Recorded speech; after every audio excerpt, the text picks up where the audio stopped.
Hello everyone, welcome to Nazia forum. ಇವತ್ತು ನಾನು ಒಂದು ಡಿಫ್ರೆಂಟ್ ಕೈಂಡ್ ಆಫ್ ವಿಡಿಯೋ ಮಾಡಿದ್ದೀನಿ.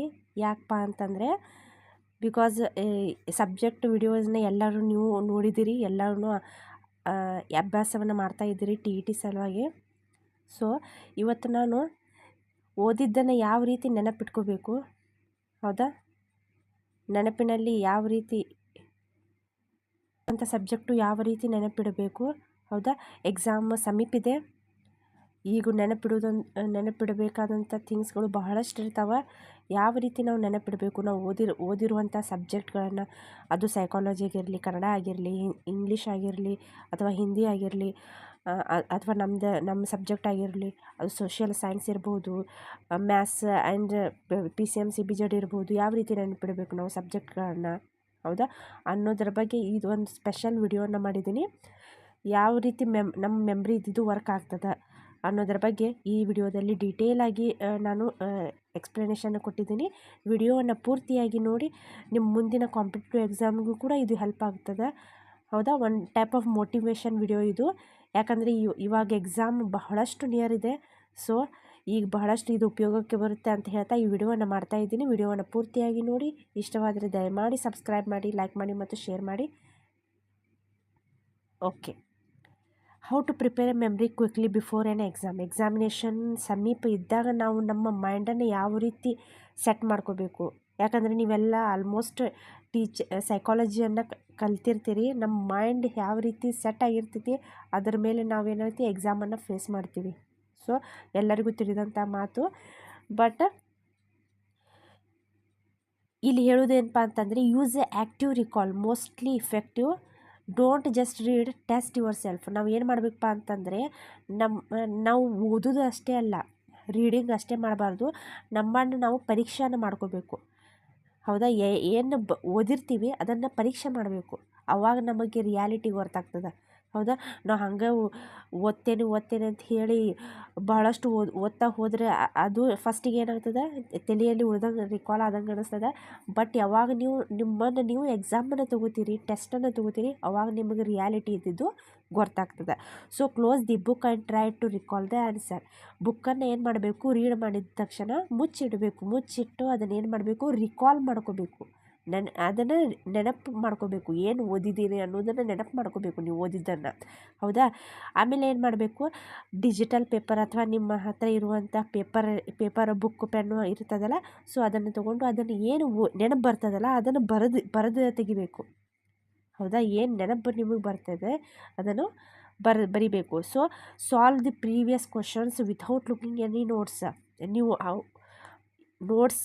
ನೋಟ್ಸ್ ಏನು ಓದಿರ್ತಿರಲ್ಲ ಅದರ ಬೇಸ್ ಮೇಲೆ ಇರುವಂಥ ಕ್ವಶನ್ಸ್ಗಳನ್ನು ಏನು ಮಾಡಬೇಕು, ಪ್ರೀವಿಯಸ್ ಹಿಂದ್ಗಡೆ ಕ್ವಶನ್ಸ್ ಏನು ಕೊಟ್ಟಿರ್ತಾರಲ್ಲ ಅದು ಕ್ವಶನ್ಸನ್ನು ಸಾಲ್ವ್ ಮಾಡ್ತಾ ಹೋಗಬೇಕು. ಈ ರೀತಿ ನೀವು ಮಾಡೋದ್ರಿಂದ ಏನಾಗ್ತೈತಪ್ಪ ಅಂತಂದರೆ, ಲಾಂಗ್ ಟರ್ಮ್ ಮೆಮರಿ ಇದ್ದಿದ್ದು ಏನಾಗ್ತೈತಿ, ಬಹಳಷ್ಟು ದಿನಗಳವರೆಗೆ ನೆನಪಿನಲ್ಲಿ ಇರ್ತದೆ.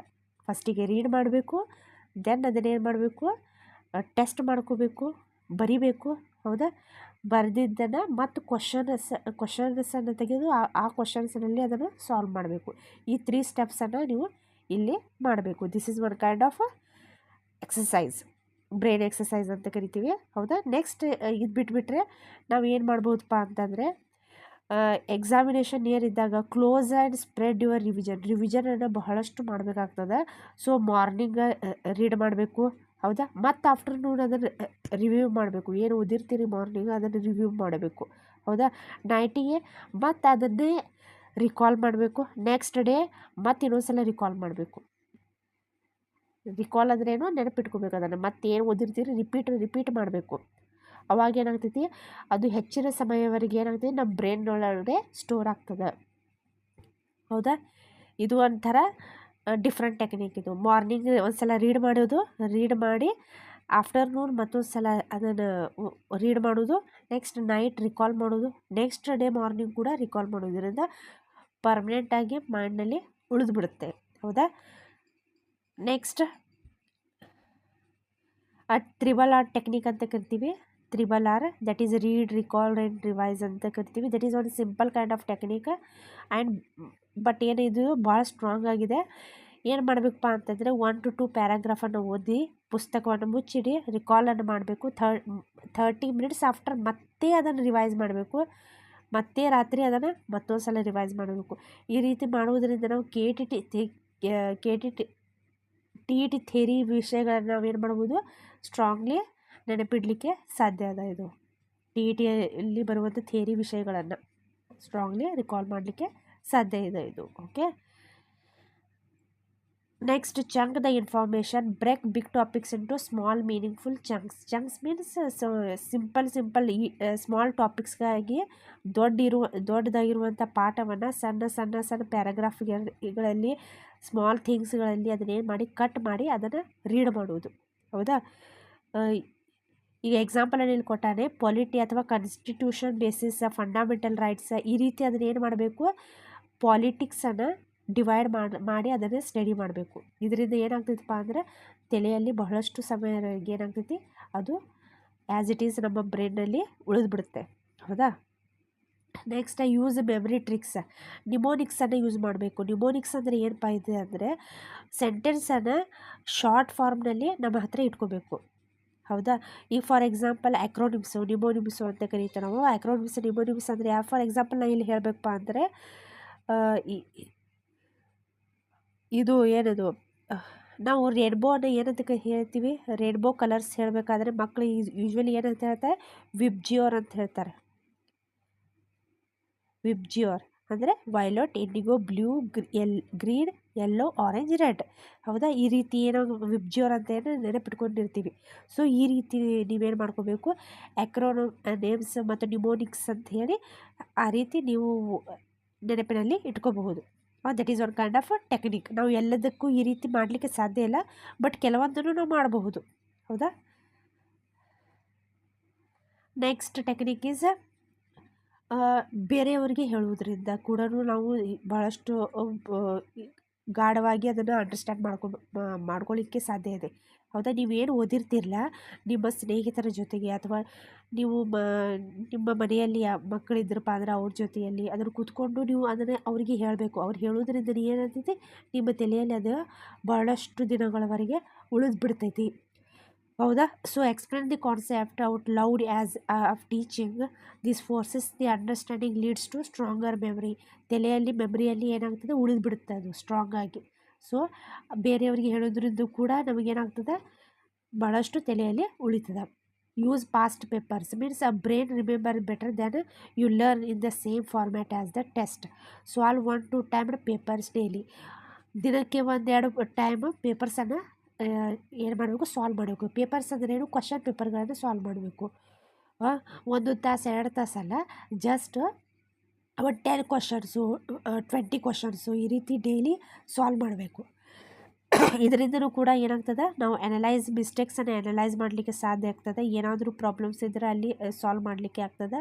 ಹೌದಾ, ಏನು ಆನ್ಸರ್ಸನ್ನು ಬರೀತೀರಿ ಅದರಿಂದ ನಮ್ಮ ತಲೆಯಲ್ಲಿ ಹೆಚ್ಚೊತ್ತು ಅದು ಉಳಿತದೆ ಅದು. Next keep stress low. ಈ ಟೆನ್ಷನನ್ನು ಸ್ಟ್ರೆಸ್ಸನ್ನು ಕಡಿಮೆ ಇಡಬೇಕು.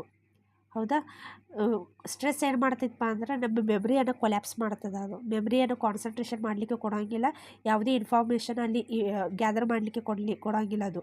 ಸೊ ಸ್ಟ್ರೆಸ್ಸನ್ನು ಏನು ಮಾಡಬೇಕು ಲೋ ಇಡಬೇಕು. 5 ಮಿನಿಟ್ಸ್ ಬ್ರೀತ್ ಮಾಡಿ 25 ಮಿನಿಟ್ಸ್ ಸ್ಟಡಿ. ಪೊಮೊಡೊರೊ ಟೆಕ್ನಿಕ್ಸನ್ನು ಹೇಳಿದೆ ನಾನು ಹಿಂದಿನ ನನ್ನ ವಿಡಿಯೋದಲ್ಲಿ. ಆದರೆ ಏನಪ್ಪ ಅಂದರೆ 25 ಮಿನಿಟ್ಸ್ ರೀಡ್ ಮಾಡೋದು, 5 ಮಿನಿಟ್ಸ್ ಬ್ರೇಕ್ ತೊಗೋಬೇಕು. ಬ್ರೇಕ್ ಮೀನ್ಸ್ ಏನಂದರೆ ಅದು ಸ್ಟ್ರೆಸ್ಸನ್ನು ಲೋ ಮಾಡ್ತೈತಿ. ಹೌದಾ, ಅಥವಾ ವಾಕ್ ಮಾಡೋದು, ಇದರಿಂದ ನಾವೇನು ಮಾಡ್ಬೋದು ನಮ್ಮ ಬಾಡಿ ಸ್ಟ್ರೆಸ್ಸನ್ನು ಕಡಿಮೆ ಮಾಡಬಹುದು. ಹೌದಾ, ನೆಕ್ಸ್ಟ್ ಸ್ಲೀಪ್ ವೆಲ್. 7 to 10 ತಾಸು 6 to 8 ತಾಸು ನಿದ್ದೆಯನ್ನು ನೀವು ಕಂಪಲ್ಸರಿ ಮಾಡಲೇಬೇಕು. ಎಕ್ಸಾಮ್ 7 to 10 ದಿವಸ ಇತ್ತಪ್ಪ ಅಂತಂದ್ರೆ ನೀವು ಇಷ್ಟು ನಿದ್ದೆ ಅಂತೂ ಕಂಪಲ್ಸರಿ ನೀವು ಮಾಡಲೇಬೇಕು. Next one is eat brain friendly foods. ಹೆಚ್ಚು ನೀರನ್ನು ಕುಡಿಬೇಕು. ಹೌದಾ, ಹೆಚ್ಚು ಬಾಳೆಹಣ್ಣನ್ನು ತಿನ್ನಬೇಕು. ಬಾಳೆಹಣ್ಣಿನಲ್ಲಿ ಪೊಟ್ಯಾಷಿಯಮ್ ಹೆಚ್ಚಾಗಿರೋದ್ರಿಂದ ಭಾಳಷ್ಟು ಒಳ್ಳೆಯದು ಬಾಡಿಗೆ. ನಟ್ಸನ್ನು ತಿನ್ನಬೇಕು. ಹೌದಾ, ಬಾಡಿಯಲ್ಲಿ ಶುಗರ್ ಕಡಿಮೆ ಆಗಬಾರ್ದು ಅಂತ ಹೇಳಿ ಚಾಕ್ಲೇಟ್ಸ್ಗಳನ್ನು ತಿನ್ನಬೇಕು. ಭಾಳಷ್ಟಲ್ಲ, ಒಂದು ಸ್ವಲ್ಪ ತಿನ್ನಬೇಕು. ಹೌದಾ, ಪ್ರೋಟೀನ್ಸು ಎಗ್ಗು, ದಾಲ್, ಪನ್ನೀರ್ ಈ ರೀತಿ ಫುಡ್ ಐಟಮ್ಸ್ಗಳನ್ನ ನಾವು ಹೆಚ್ಚಿನ ಪ್ರೋಟೀನ್ ಇರುವಂಥ ಆಹಾರ ಪದ್ಧತಿಯನ್ನು ಅನುಕರಣೆ ಮಾಡಿದ್ರಪ್ಪ ಅಂತಂದ್ರೆ ಅವು ಬ್ರೈನ್ ಫ್ರೆಂಡ್ಲಿ ಫುಡ್ಸ್ಗಾಗಿರ್ತಾವೆ. ಬ್ರೈನಿಗೆ ಹೆಚ್ಚಿನ ಸಪೋರ್ಟನ್ನು ಕೊಡ್ತಾವೆ. ಇದರಿಂದ ನಾವು ಫೋಕಸ್ ಮಾಡಲಿಕ್ಕೆ ಸಹಾಯವನ್ನು ಮಾಡ್ತಾವೆ. ಹೌದಾ, ನೆಕ್ಸ್ಟ್ ಲಾಸ್ಟ್ ಒನ್ ಈಸ್ ಹಿಂದಿನ ವರ್ಷ ಪ್ರಶ್ನೆ ಪತ್ರಿಕೆಗಳನ್ನು ನಾವು ಬಗೆಹರಿಸಬೇಕು. ಕರ್ನಾಟಕ TETನಲ್ಲಿ ಪ್ರಶ್ನೆಗಳ ಪ್ಯಾಟರ್ನನ್ನು ಹೊಳ್ಳೊಳ್ಳಿ ಏನಾಗ್ತಿರ್ತವಪ್ಪ ಅಂದ್ರೆ ಮರು ಕಳಿಸ್ತಿರ್ತಾವೆ. ಅಂದರೆ ಏನು, ಹಿಂದಿನ ಕ್ವಶನ್ ಪೇಪರ್ ಪ್ಯಾಟರ್ನನ್ನು ಮುಂದಕ್ಕೆ ಇರ್ತದೆ. ಅದು ಸೇಮ್ ಕ್ವಶನ್ ಸೇಮ್ ಬರೋಂಗಿಲ್ಲ, ಬಟ್ ಪ್ಯಾಟರ್ನ್ ಇದ್ದಿದ್ದು ಸೇಮ್ ಆಗಿರ್ತೈತಿ. ಹೌದಾ, ಸೊ ಅದಕ್ಕಾಗಿ ನೀವೇನು ಮಾಡಬೇಕಪ್ಪ ಅಂತಂದ್ರೆ ಪ್ರೀವಿಯಸ್ ಪೇಪರನ್ನು ಹೆಚ್ಚಿನ ಸಮಯದಲ್ಲಿ ಪ್ರೀವಿಯಸ್ ಪೇಪರ್ಗಳನ್ನು ಸಾಲ್ವ್ ಮಾಡಬೇಕು. ಹೌದಾ, ಯಾವ ಪ್ಯಾಟರ್ನ್ ಮೇಲೆ ಕ್ವಶನ್ಸ್ ಕೇಳಿದಾನೆ, ಯಾವ ಲೆಸನ್ ಮೇಲೆ ಕ್ವಶನ್ಸ್ ಬಂದವ, ಅದೇ ಲೆಸನ್ ಮೇಲೆ ಕ್ವಶನ್ ಕೇಳ್ತಾನೆ. ಅದೇ ಕ್ವಶನ್ ಬರೋಂಗಿಲ್ಲ, ಬಟ್ ಲೆಸನ್ ಅದೇ ಪ್ಯಾಟರ್ನಲ್ಲಿ ಕ್ವಶನ್ ಕೇಳ್ತಾನೆ. ಸೊ ಇಂಥ ಪ್ರಾಕ್ಟೀಸ್ ಮಾಡುವುದರಿಂದ ಏನಾಗ್ತದೆ, ನಮ್ಮ ಮೆಮರಿ ಇದ್ದಿದ್ದು ಉತ್ತಮವಾಗ್ತೈತಿ. ಓಕೆ, ಇದಿಷ್ಟು ಟೆಕ್ನಿಕ್ಸ್ಗಳು ನಿಮಗಾಗಿ ನಾನು ತಂದಿದ್ದೀನಿ. ಐ ಹೋಪ್ ನಿಮಗೆ ಇದರಿಂದ ನಿಮಗೆ ಹೆಲ್ಪ್ ಆಗ್ತದೆ ಅಂತ ನಾನು ಭಾವಿಸಿದ್ದೀನಿ. ಸೊ ಹೆಲ್ಪ್ ಆದರೆ ದಯಮಾಡಿ ಸಬ್ಸ್ಕ್ರೈಬ್ ಮಾಡಿ, ಲೈಕ್ ಮಾಡಿ ಮತ್ತು ಶೇರ್ ಮಾಡಿ. ನನ್ನ ಮುಂದಿನ ವಿಡಿಯೋಗಳನ್ನ ಭೇಟಿಯಾಗ್ತೀನಿ. ಧನ್ಯವಾದಗಳು.